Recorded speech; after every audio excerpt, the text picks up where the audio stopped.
আসসালামু আলাইকুম। সবাই ভালো আছেন? আমিও ভালো আছি। আহ, আপনাদের জন্যই আমি হুম কারণ আপনারা আমাকে প্রতিনিয়ত এবং প্রতিটা মুহূর্তে যেরকমভাবে সাপোর্ট করে যাচ্ছেন, আলহামদুলিল্লাহ। Actually there is no doubt and I am grateful to you and to everyone. Okay, so আজকে আমরা যেটা নিয়ে ডিসকাস করবো, now I am going to start about modal verb M2, is2, are2, was2, were2। আজকে এই কয়েকটা verb নিয়ে আমরা ডিসকাস করব। তাহলে চলুন শুরু করা যাক।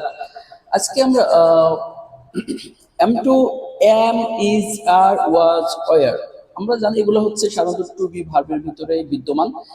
ওকে, ফাইন। এগুলা সাধারণত হওয়া অর্থে বোঝায়। কি অর্থে বোঝায়? হওয়া অর্থে বোঝায়। আচ্ছা, এখন এইগুলা অর্থ হচ্ছে হওয়া। ওকে, ফাইন। কিন্তু কথা হচ্ছে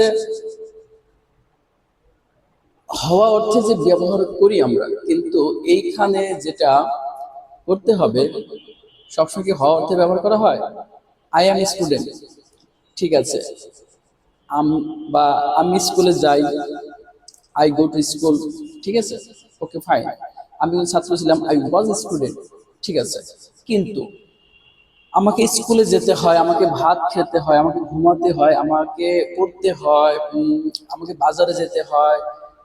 তো এই ধরনের সেন্টেন্স গুলো আমরা কিভাবে তৈরি করব এবং কিভাবে, এটা অনেকের প্রশ্ন, যে আমরা মানে চাই না, অনিচ্ছাকৃত ভাবেও আমাদের এইসব কাজগুলো করতে হচ্ছে।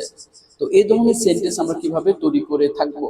এখন কথা হচ্ছে যে আমরা এগুলা অনিচ্ছাকৃতভাবে যে কোনো ঘটনা করতে হয় বা করতে হয়েছিল, হুম এই ধরনের সেন্টেন্স গুলা আমরা টু যোগ করব টু বি ভার্বের সাথে।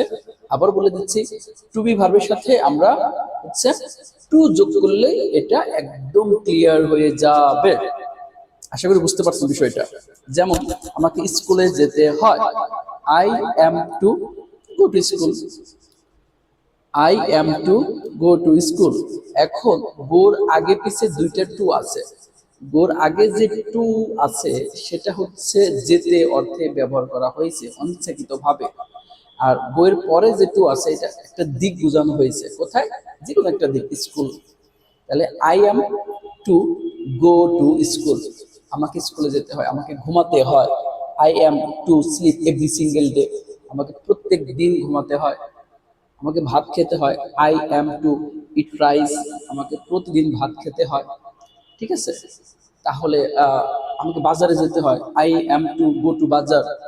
তো এই এই ধরনের সেন্টেন্স আশা করি আর কোনো প্রবলেম থাকবে না। এখন এটা আমি দিয়ে আমি আপনাদেরকে এটা বুঝালাম, কিন্তু থার্ড পার্সন যদি হয় সেক্ষেত্রে ইজ হবে। আর যদি প্লুরাল সাবজেক্ট হয় যেমন দে, উই, সেক্ষেত্রে আর হবে।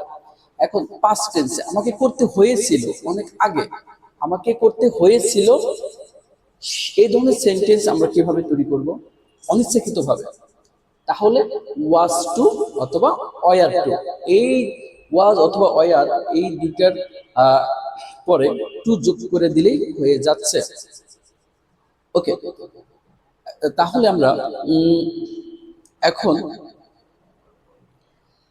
তাকে স্কুলে যেতে হয়েছিল, তাকে আমরা জানি হি অথবা সি মানে সে, কিন্তু এখানে তাকে স্কুলে যেতে হয়েছিল, যেহেতু এটা অনিচ্ছাকৃত ভাবে হয়েছে, সেক্ষেত্রে তাকে হবে। তাহলে হি হি ওয়াজ টু গো টু স্কুল, তাকে স্কুলে যেতে হয়েছিল, তাকে খেতে যেতে হয়েছিল, বা আমরা যেটা বলি মাঠে, তাকে মাঠে যেতে হয়েছিল, সেক্ষেত্রে কি হবে? তাহলে হি অথবা she was two go two field, ঠিক আছে। তাকে তাকে বাজারে যেতে হয়েছিল, তাহলে হি ওয়াজ টু গো টু বাজার। বিষয়টা হচ্ছে এমন। আশা করি আজকের পর থেকে আপনাদের এই হয়েছিল অথবা করতে হয় অনিচ্ছাকৃত ভাবে যেসব সেন্টেন্স, এগুলা আজ থেকে আর কখনো প্রবলেমে আপনারা পড়বেন না। I believe it, and if you practice every single day, step by step, and I promise it and I trust it, one day you'll be succeed, because failure is the pillar of success, but every time, every single day, every moment you have to hang in, just লেগে থাকতে হবে, ঝুলে থাকতে হবে যে কোনো কাজের প্রতি, তাহলেই আপনি পারবেন। সে পর্যন্ত সবাই ভালো থাকবেন, সুস্থ থাকবেন।